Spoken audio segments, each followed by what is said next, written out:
A couple of points that I wanted to make really quick. Just because it's 4 points. My little sister is literally like Olivia Pope, like she's in the back.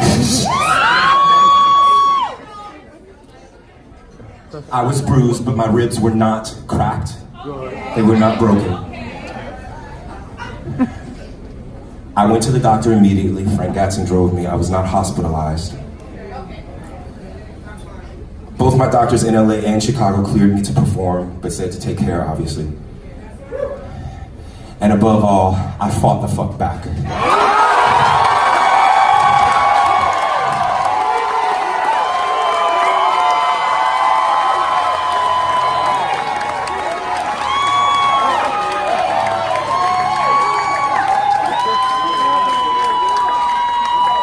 I'm the gay Tupac.